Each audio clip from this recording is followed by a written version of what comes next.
ალიშანიძეები, შარაშიძეები და ბოლქვაძეები 20 წელზე მეტია კომუნალურ გადასახადებს ავსენიკოვის, ივანოვის, ბრატაშის გვარებით იხდიან. ლერმონტოვის აშვით კანონმერში ყოფილ სამხედრო ბინებში მცხოვრები 63 ოჯახი საცხოვრებელი ფართების დაკანონებას ითხოვს. აღნიშნული ბინები როგორც ქართულ, ასევე რუსულ ჯარში მომსახურე თანამშრომლებს დროებითი სარგებლობისთვის გადაეცათ და ამის დამადასტურებელი შესაბამისი დოკუმენტაცია და ბინის ორდერებიც აქვთ. ეს 107 კა საერთოდ არავის არ აინტერესებს და ძალიან დაბალ იმაზე არა ქვია.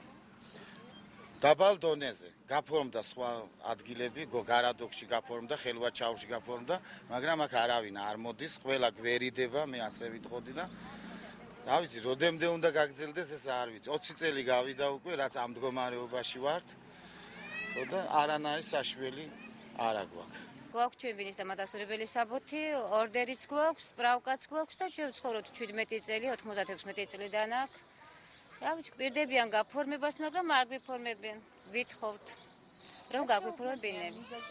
არაფერი, მივდივართ ეკონომიკის სამინისტროში, არ გვახვედრებენ, ზემოთაც არ გვიშვებენ, არ არის ადგილზე. პასუხი ეგეა. მოსახლეობის თქმით არსებობს წინა ხელისუფლების როგორც ადგილობრივი, ასევე ცენტრალური მთავრობის განკარგულება, რომლის მიხედვითაც თავდაცვის სამინისტროს ბალანსზე არსებული ფართი აჭარის ფინანსთა და ეკონომიკის სამინისტროს უნდა გადასცემოდა, რაც არ შესრულდა.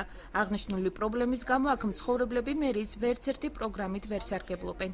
ვერ სარგებლობთ მერიის პროგრამით, მაგრამ ჭირდება სახურავის გამოცვლა, ცოტა ხანში ალბათ ხოლგების ქვეშ ვიქნებით, ჩამოდის წვიმა, ასევე გასაკეთებელი არის სარდაფი, რომელიც დაჭაობდა უკვე, კოღოები, მწყერები გაჩენილი არიან, ასე რომ შეუძლებელია აქ ცხოვრება. აჭარის ფინანსთა და ეკონომიკის სამინისტროში თემასთან დაკავშირებით კომენტარი არ გააკეთეს. პრესამსახურის განცხადებით მსგავს კორპუსებს სპეციალური კომისია სწავლობს.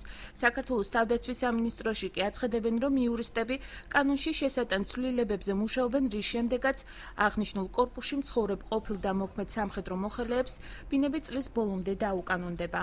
იქ ცხოვრები 63 ოჯახიდან 90% აქვს დროებით სარგებლობაში გადაცემული ეს ბინა, მაგრამ ასევე პრეზიდენტის 2019 ბრძანებულება, რომელზეც იურისტები მუშაობენ, უნდა მოხდეს ცვლილება, საკანონმდებლო ცვლილება უნდა მოხდეს, რომ დავუკანონოთ ჩვენ მათ ეს ბინები, ოღონდ ჩვენ ბინებს დავუკანონებთ ყოფილ და მოქმედ სამხედროებს.